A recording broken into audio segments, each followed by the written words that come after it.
Morning all of you.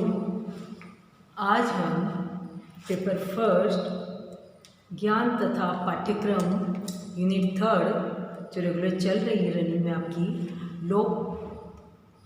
उसमें लोकतंत्र से संबंधित समाज के संदर्भ में सामाजिक शिक्षा के आधार के बारे में पढ़ेंगे।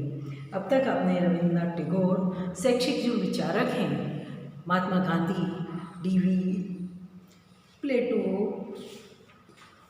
फ्रेरे, इन सब के विचारों के बारे में अध्ययन किया था। अब आज पढ़ेंगे लोकतंत्र से संबंधित समाज के संदर्भ में सामाजिक शिक्षा के आधार।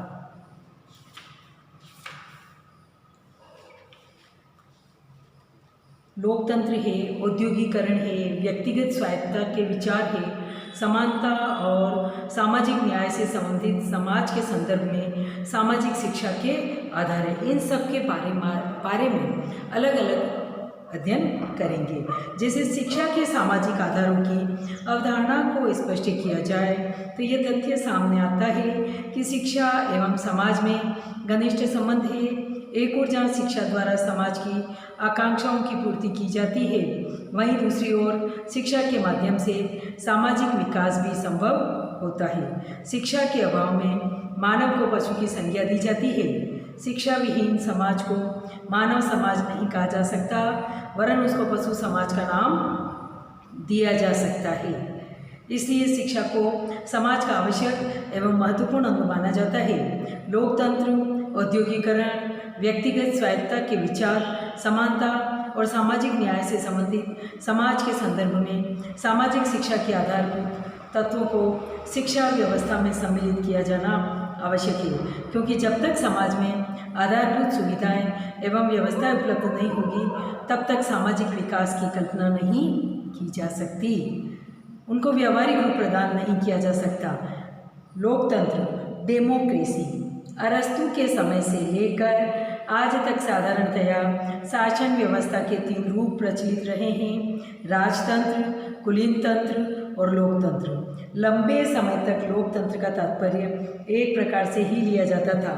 यहाँ हम विभिन्न विद्वानों द्वारा लोकतंत्र की अलग अलग प्रकार की परिभाषाओं एवं व्याख्याओं को बता रहे हैं। जैसे अब्राहम लिंकन के शब्दों में, लोकतंत्र शासन का वह रूप है जिसमें जनता का जनता के द्वारा और जनता के लिए शासन होता है। डायसी के अनुसार लोकतंत्र शासन का वह प्रकार है जिसमें शासक समुदाय संपूर्ण राष्ट्र का अपेक्षाकृत एक बड़ा भाग हो।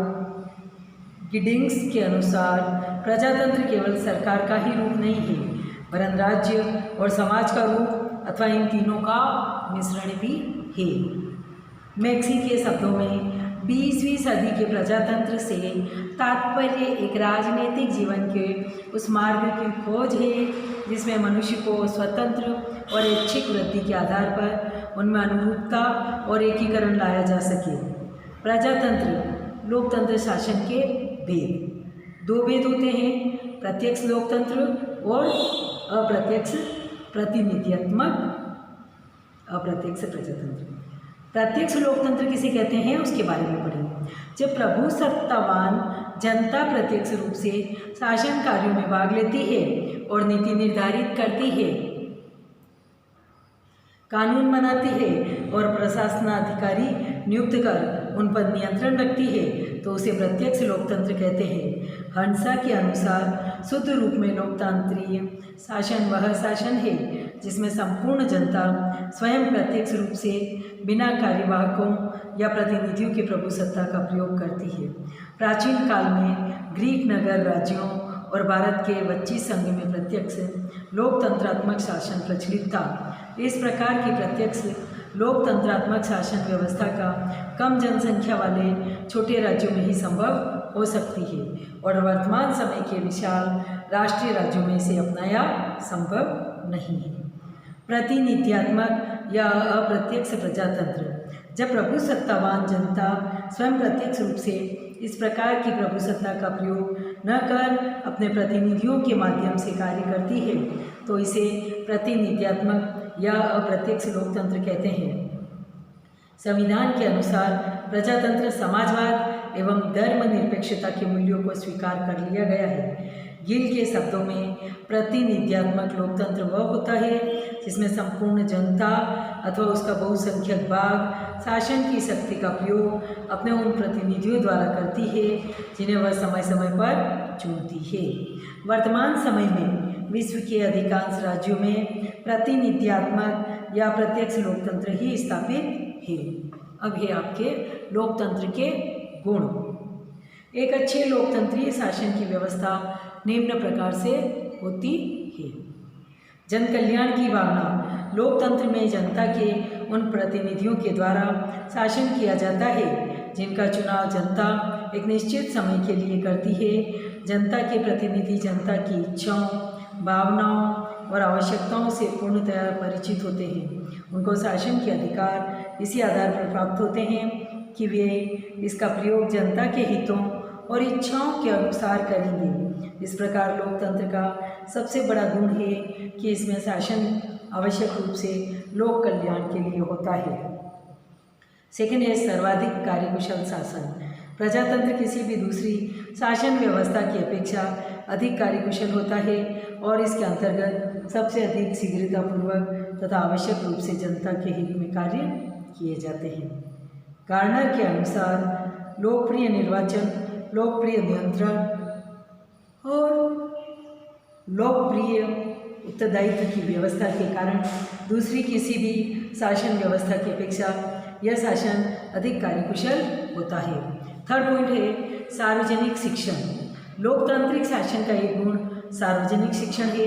एक अच्छा लोकतंत्र अपने क्रियाकलापों या अपनी शासन प्रणाली द्वारा संपूर्ण समाज का शिक्षण करता है। अतः स्वभावतः इसके प्रयोग द्वारा जनता को प्रशासनिक, राजनीतिक तथा सामाजिक सभी प्रकार का शिक्षण प्राप्त होता है। बर्न्स के अनुसार सभी शासन शिक्षा के साधन होते हैं, किंतु अच्छी शिक्षा स्वशिक्षा है। इसलिए अच्छा शासन स्वशासन है, जिसे लोकतंत्र कहते हैं। फोर्थ पॉइंट है मनोविज्ञान के अनुकूल। लोकतंत्र का एक महत्वपूर्ण गुण मानवीय मस्तिष्क पर उसका स्वस्थ प्रभाव है। कोई भी शासन संपूर्ण समाज का नहीं हो सकता, लेकिन लोकतंत्र में लोगों का जो मताधिकार प्राप्त होता है उनसे उन्हें यह मानसिक संतुष्टि मिलती है कि उनके पास सरकार पर नियंत्रण रखने का एक प्रभावशाली साधन मताधिकार है और इस आधार पर वे शासन व्यवस्था को दृढ़ और स्थायी बनाए रखने के लिए प्रत्येक समय संभव चेष्टा करते हैं।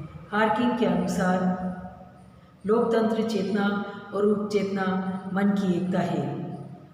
फिफ्थ है जनता का नैतिक उत्थान। प्रजातंत्र का सबसे बड़ा गुण यह है कि वह व्यक्ति के व्यक्तित्व और उनके नैतिक चरित्र को उच्च करता है। जनता को राजनीतिक शक्ति प्रदान कर लोकतंत्र उनमें आत्मसम्मान और आत्मनिर्भरता की भावना उत्पन्न करता है। सिक्स है देशभक्ति का स्रोत। लोकतंत्र में जनता को राजनीतिक शक्ति प्राप्त होने के कारण जनता शासन और राज्य के प्रति एक प्रकार का लगाव अनुभव करती है और निजी लगाव के इस विचार से देशभक्ति की भावना का उदय होता है। जे.एस. गिल के शब्दों में लोकतंत्र लोगों की देशभक्ति को बढ़ाता है क्योंकि नागरिक यह अनुभव करते हैं कि सरकार उन्हीं की उत्पन्न की हुई वस्तु है और अधिकारी उनके स्वामी न होकर सेवक है। नेक्स्ट 7 पॉइंट है आपका क्रांति से सुरक्षा। लोकतंत्र में क्रांति की संभावना बहुत कम हो जाती है क्योंकि शासक वर्ग लोकमत के अनुसार ही शासन का संचालन करता है और यदि शासक अनुचित कार्य करे तो जनता उन्हें एक निश्चित समय के बाद और विशेष परिस्थितियों में पहले भी अभ्यस्त कर सकती है।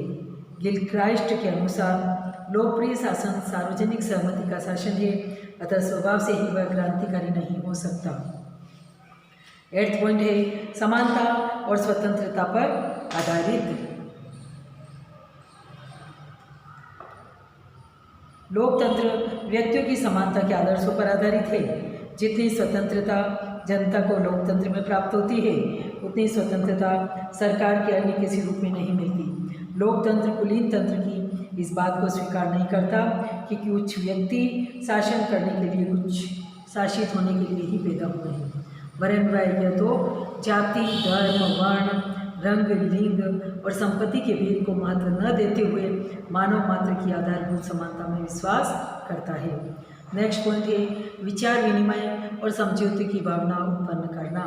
एक देश की शासन व्यवस्था नागरिकों के व्यवहार पर बहुत अधिक प्रभाव डालती है। शक्ति पर आधारित अधिनायकवादी शासन व्यवस्था लोगों में संघर्ष की भावना पैदा करती है। लोकतंत्र नागरिकों में सहिष्णुता, उदारता, सहानुभूति, स्नेह, सहयोग, विचार विमर्श और समझौते की भावना को उत्पन्न करता है। नागरिक पारस्परिक व्यवहार में अपनी प्रवृत्तियों के आधार पर इसमें श्रेष्ठ सामाजिक जीवन व्यतीत कर सकते हैं। विश्व शांति का समर्थन। विश्व शांति वर्तमान समय की सबसे बड़ी आवश्यकता है और इसे विश्व बंधुत्व पर आधारित लोकतंत्र के द्वारा ही पूर्ण किया जा सकता है। राजतंत्र, सैनिक तंत्र और फासिस्ट तानाशाही सरकारों में दूसरे देशों की विजय पर बल दिया जाता है। सामने वाली सरकारें भी विस्तारवादी नीति में विश्वास करती हैं, किंतु लोकतंत्री सरकारें सहअस्तित्व की नीति में विश्वास करती हैं और सभी समस्याओं को शांतिपूर्ण ढंग से सुलझाना चाहती है। वर्ग के अनुसार लोकतंत्री आंदोलन शांति का आंदोलन रहा है। विज्ञान का श्रेष्ठ प्रोत्साहक।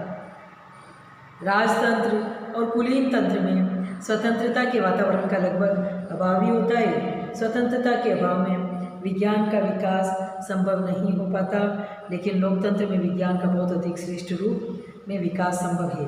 जैसा कि मेयो ने कहा है, एक स्वतंत्र समाज में वैज्ञानिक विकास की बहुत अधिक संभावनाएं हैं। भारतीय लोकतांत्रिक व्यवस्था के आदर्श। नेक्स्ट, लोकतंत्र के विकास का आधार जनता है, जनता का आधार व्यक्ति है। अतः लोकतंत्रात्मक शासन व्यवस्था का आदर्श योग्य नागरिक तैयार करना है, जिसके लिए व्यक्ति विकास, सुविधाएं, स्वतंत्रता और अवसर की इच्छा करता है। अतः लोकतंत्रात्मक व्यवस्था में निम्नलिखित आदर्श माने जाते हैं। मत व्यक्त करने की स्वतंत्रता और अवसर। फर्स्ट पॉइंट, लोकतंत्रात्मक शासन व्यवस्था में यह आवश्यक है कि प्रत्येक व्यक्ति भाषण, समाचार पत्र एवं लेखन क्रियाओं द्वारा अपना मत व्यक्त करने के लिए स्वतंत्रता का उपभोग करें और समालोचन का अवसर प्रदान करें। इस प्रकार यह आवश्यक प्रतीत होता है कि विविध क्षेत्रीय समितियों का आयोजन करके व्यक्ति को अपने विचार व्यक्त करने की स्वतंत्रता और अवसर दिया जा सके, परंतु जो विचार जनहित के विरुद्ध हो उन पर प्रतिबंध लगाना भी आवश्यक है। सेकंड है व्यक्तित्व का आदर और सुरक्षा। व्यक्ति संसार की अपार निधियों में सर्वाधिक महत्वपूर्ण निधि है, जिसकी सुरक्षा और आदर करना अत्यंत आवश्यक है। यदि व्यक्ति के व्यक्तित्व का आदर होता है तो स्वतंत्रता का विकास भी निश्चित है। जनशक्ति का आदर।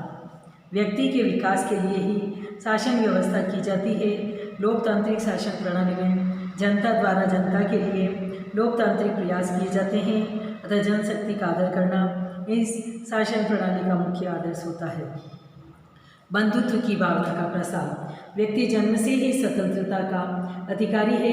स्वतंत्रता के अधिकार द्वारा प्रत्येक व्यक्ति को उन्नति और सामान्य अधिकारों का उपयोग करने का अधिकार है। इस आदर्श का अवगत होना बहुत आवश्यक है। फिफ्थ पॉइंट है लोकतंत्र में शांति का महत्व। लोकतांत्रिक शासन प्रणाली में सहयोग, बंधुत्व और समानता के व्यवहार के लिए युद्ध विरक्तता और शांति स्थापना बहुत ही आवश्यक होती है। तभी जनसमूह पारस्परिक विचार विनिमय द्वारा स्वतंत्रता का उपभोग कर सकते हैं। लोकतंत्र में अल्पसंख्यकों का स्थान।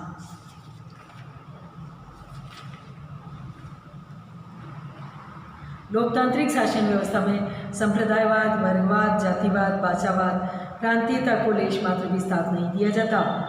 वे व्यक्ति जो किन्हीं आधारों पर अल्पसंख्यक है उसी प्रकार की रचना, समानता, सुरक्षा और उन्नति के अधिकारी हैं जैसे कि अन्य व्यक्ति। लोकहित और सहयोग की भावना। लोकतंत्र में सामाजिकता और लोकहित को हानि पहुंचाने वाले व्यवहार अवांछनीय माने जाते हैं। यदि कोई व्यक्ति हिंसात्मक व्यवहार या शोषण द्वारा राष्ट्र और समाज हित को हानि पहुंचाता है तो वह व्यक्ति अवांछनीय माना जाता है। लोकतांत्रिक सामाजिक वातावरण। लोकतंत्र का आदर्श भौतिक, आर्थिक, राजनीतिक, सामाजिक, सांस्कृतिक, बौद्धिक एवं धार्मिक क्षेत्र में प्रत्येक व्यक्ति को समुन्नत बनाने का अधिकार है, परंतु व्यक्ति कोई असामाजिक कृत्य करने के लिए स्वतंत्र नहीं है। लोकतंत्र में शिक्षक का स्थान, शिक्षा आदान प्रदान की प्रक्रिया में अध्यापक का प्रमुख स्थान है। लोकतंत्रात्मक राज्य में तो उसका महत्व और भी अधिक बढ़ जाता है। अध्यापक को अपने छात्रों के मध्य अपना स्थान, एक मित्र, पथ प्रदर्शक, समाज सुधारक के रूप में बनाना चाहिए। उसे यह ध्यान रखना चाहिए कि उसका कर्तव्य पाठ्यक्रम की पूर्ति करना मात्र ही नहीं, वरन छात्रों में सच्ची नागरिकता, सामाजिकता तथा सच्चरित्रता का भी विकास करना है। वह कार्य तभी पूरा हो सकता है जबकि उसका प्रशिक्षण लोकतंत्री आदर्शों के अनुरूप हुआ हो तथा वह सच्चरित्रता की भावनाओं से ओतप्रोत हो। अन्य शब्दों में अध्यापक को स्वयं लोकतंत्रीय तथा सामाजिकता की भावनाओं से ओतप्रोत होना चाहिए। उसका व्यवहार छात्रों के प्रति नम्र, सहानुभूतिपूर्ण तथा भाईचारे का होना चाहिए। लोकतंत्रीय शिक्षा का महत्व। लोकतंत्र की सफलता का मुख्य आधार शिक्षा है। शिक्षा की अधिकांश जनता अशिक्षित या निरक्षर है, तो ऐसी दशा में लोकतंत्र की सफलता पर संदेह किया जा सकता है। इस कारण ही संसार के प्रमुख लोकतांत्रिक देशों में सर्वसाधारण शिक्षा प्रसार की ओर ध्यान दिया जाता है। वास्तव में शिक्षित नागरिक ही शासन तथा राजनीतिक उत्तरदायित्व को वहन कर सकता है। लोकतंत्रात्मक देशों में मतदान का अधिकार प्रत्येक नागरिक को प्राप्त है।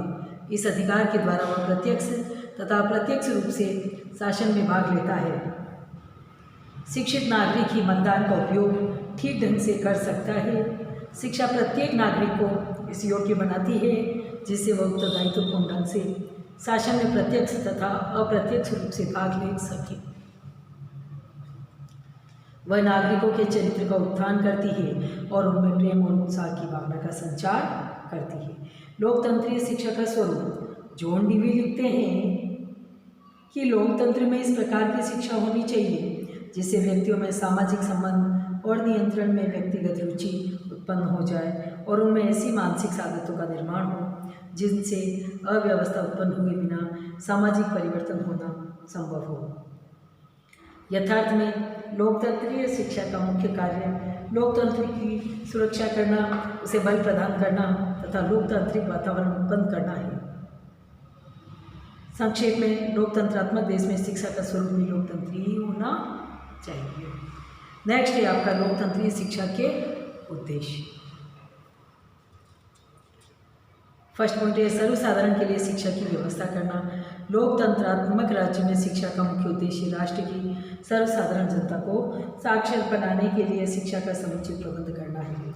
लोकतंत्र जनता का शासन होता है, अतः आवश्यक है कि राज्य द्वारा सर्वसाधारण जनता की शिक्षा की पूर्ण तथा उचित व्यवस्था की जाए। लोकतंत्रात्मक नागरिकता की भावना का विकास। लोकतंत्रीय शिक्षा का अन्य योगदान इस प्रकार की शिक्षा प्रदान करना है जो नागरिकों में लोकतंत्रीय नागरिकता की भावना का विकास कर सके। थर्ड पॉइंट है सामाजिकता की भावना का विकास। मनुष्य सामाजिक प्राणी है। लोकतंत्रात्मक समाज पूर्णतया सहयोग तथा प्रेम पर आधारित रहता है, अतः यह आवश्यक है कि व्यक्ति के दृष्टिकोण को शिक्षा द्वारा यथासंभव सामाजिक बनाया जाए। चौमुखी विकास करना। फोर्थ पॉइंट, लोकतांत्रिक शिक्षा का उद्देश्य बालक का एकांकी विकास न कर चौमुखी विकास करना होना चाहिए। उसे केवल पुस्तकीय शिक्षा ही नहीं प्रदान करनी चाहिए। शिक्षा की व्यवस्था इस प्रकार की जाए जिससे बालक का शारीरिक, मानसिक, कलात्मक और तकनीकी विकास हो सके। नेक्स्ट फिफ्थ पॉइंट है व्यावसायिक कुशलता का विकास। आर्थिक रूप से आत्मनिर्भर रहने वाला नागरिक मत का उचित प्रयोग बिना लोभ लालच के कर सकता है, अतः शिक्षा का संगठन इस प्रकार किया जाए जिससे छात्र शिक्षा समाप्ति के पश्चात किसी व्यवसाय में लग सके। पाठ्यक्रम में तकनीकी और व्यावसायिक विषयों को भी स्थान दिया जाए। व्यावसायिक कुशलता से ही आर्थिक कुशलता की जनक होती है। नेक्स्ट 6 पॉइंट है नेतृत्व का विकास। लोकतंत्र की सफलता बहुत कुछ कुशल तथा प्रतिभावान नेतृत्व के रूप पर निर्भर है। आज का छात्र कल देश के शासन की भाग हाथ में लेगा, अतः आवश्यक है कि छात्रों को नेतृत्व का भी प्रशिक्षण दिया जाए। अच्छी आदतों का निर्माण। लोकतंत्र समाज के नागरिकों में उत्तम आदतों का निर्माण पर आवश्यक है। अच्छी आदतें ही नागरिकों को परिश्रमी, सच्चरित्र तथा अनुशासित बनाती है। अतः प्रारंभ से ही बालकों को अच्छी आदतों का अभ्यास बनाया जाए।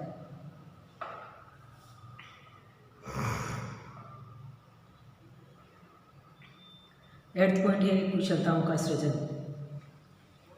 कुशल और योग्य नागरिक ही देश के आर्थिक विकास में अपना योगदान दे सकते हैं। ऐसी दशा में लोकतंत्रीय शिक्षा का उद्देश्य बालकों में कुशलताओं का निर्माण तथा विकास करना होना चाहिए।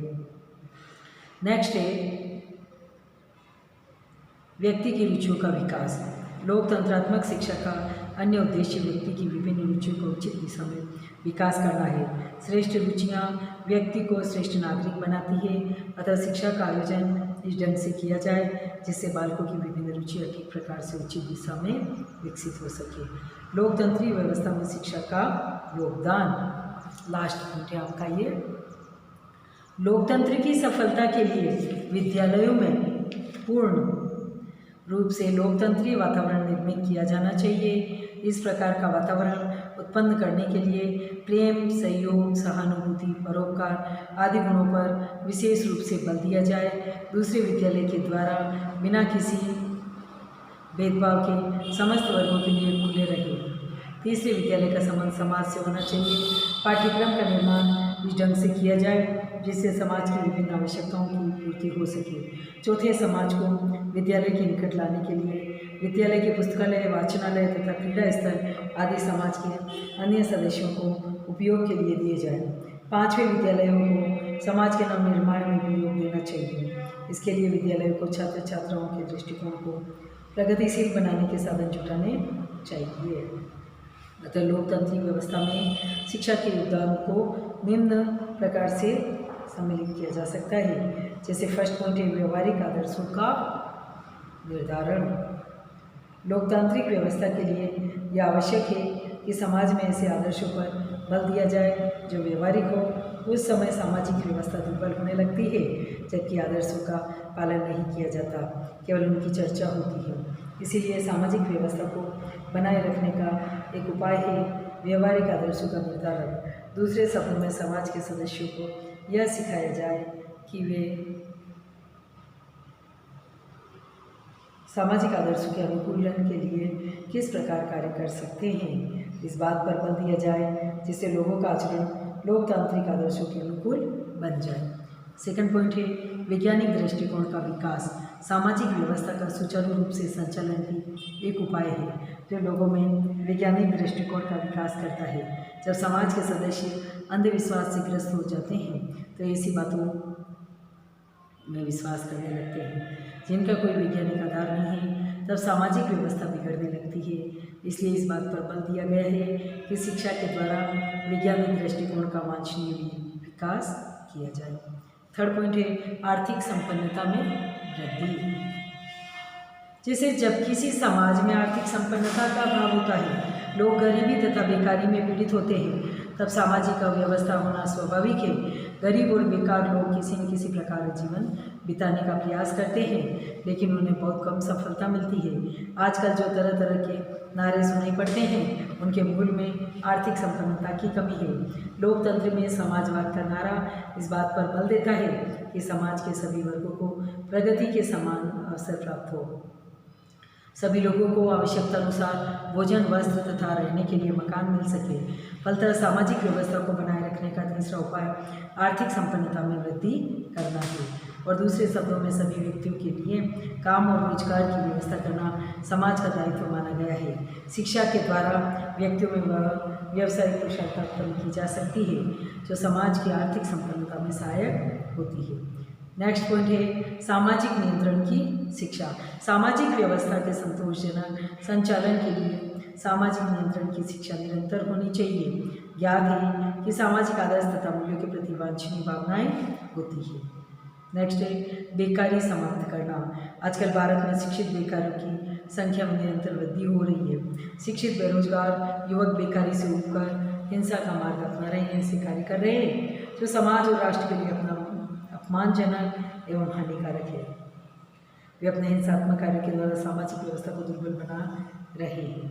बेकारी समाप्त करने के लिए प्रभावकारी कदम उठाए जाए, शिक्षा को रोजगार पर बनाना आवश्यक है। नेक्स्ट पॉइंट है जन्म दर पर रोक। इन दिनों भारत में जनसंख्या तेजी से बढ़ रही है और जन्म दर पर रोक लगाना अत्यंत आवश्यक है। इसके लिए शैक्षिक पाठ्यक्रमों में जनसंख्या शिक्षा की व्यवस्था की जाती है। नेक्स्ट है कर्म पर आधारित सामाजिक ढांचा।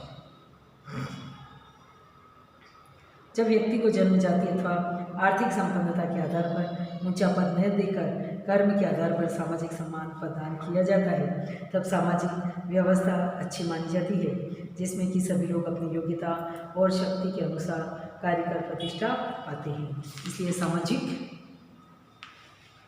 ढांचे को कर्म पर आधारित किया जाना चाहिए और शिक्षा द्वारा छात्रों में प्रारंभ से जागरूकता उत्पन्न की जानी चाहिए। नेक्स्ट पॉइंट है अपराधियों को सुधारना। जैसे अपराध से घृणा करो, न कि अपराधी नहीं, ये बात ईसा ने कहा था। तो वैसे समाज में कुछ लोग ऐसे होते हैं जो अपनी आंतरिक दुर्बलता के कारण समाज विरोधी कार्य करते हैं।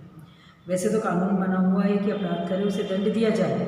सामाजिक दृष्टिकोण इस बात पर बल देता है कि अपराधियों की दशा को सुधारने के लिए सभी प्रकार के उपाय काम में लेने चाहिए। नेक्स्ट पॉइंट है सामाजिक सुरक्षा के उपाय ढूंढना। सामाजिक सुरक्षा का एक अच्छा उपाय है लोगों में अच्छे विचारों का प्रसार करना। वैसे तो सरकार की ओर से भी सभी कार्य समाज के कल्याण के लिए किए जाते हैं, लेकिन समाज के सदस्यों का भी ये दायित्व है कि वे समाज के हित को ध्यान में रखकर ऐसे कार्य करें जिससे कि सामाजिक सुरक्षा बनी रहे। नेक्स्ट है भ्रष्टाचार को रोकना। आजकल 90% लोग की धारणा बनी हुई है कि प्राय लोग भ्रष्ट हैं। सभी कार्यालयों में, विद्यालयों में घूसखोरी, भ्रष्टाचार व्याप्त है। भ्रष्टाचार रोकने का सबसे अच्छा उपाय यह है कि लोग भली भांति ये समझ लें कि गलत तरीके से काम करना अनैतिक और समाज की दृष्टि से नहीं है और स्वयं के लिए घातक भी है। नेक्स्ट है शिक्षा पद्धति में आवश्यकता अनुसार परिवर्तन। शिक्षा के द्वारा सामाजिक व्यवस्था को संतुलित रखा जा सकता है। कभी कभी ये आवश्यक चाहता है कि शिक्षा प्रणाली में ऐसे परिवर्तन किए जाएं जो कि सामाजिक आवश्यकताओं की पूर्ति कर सके।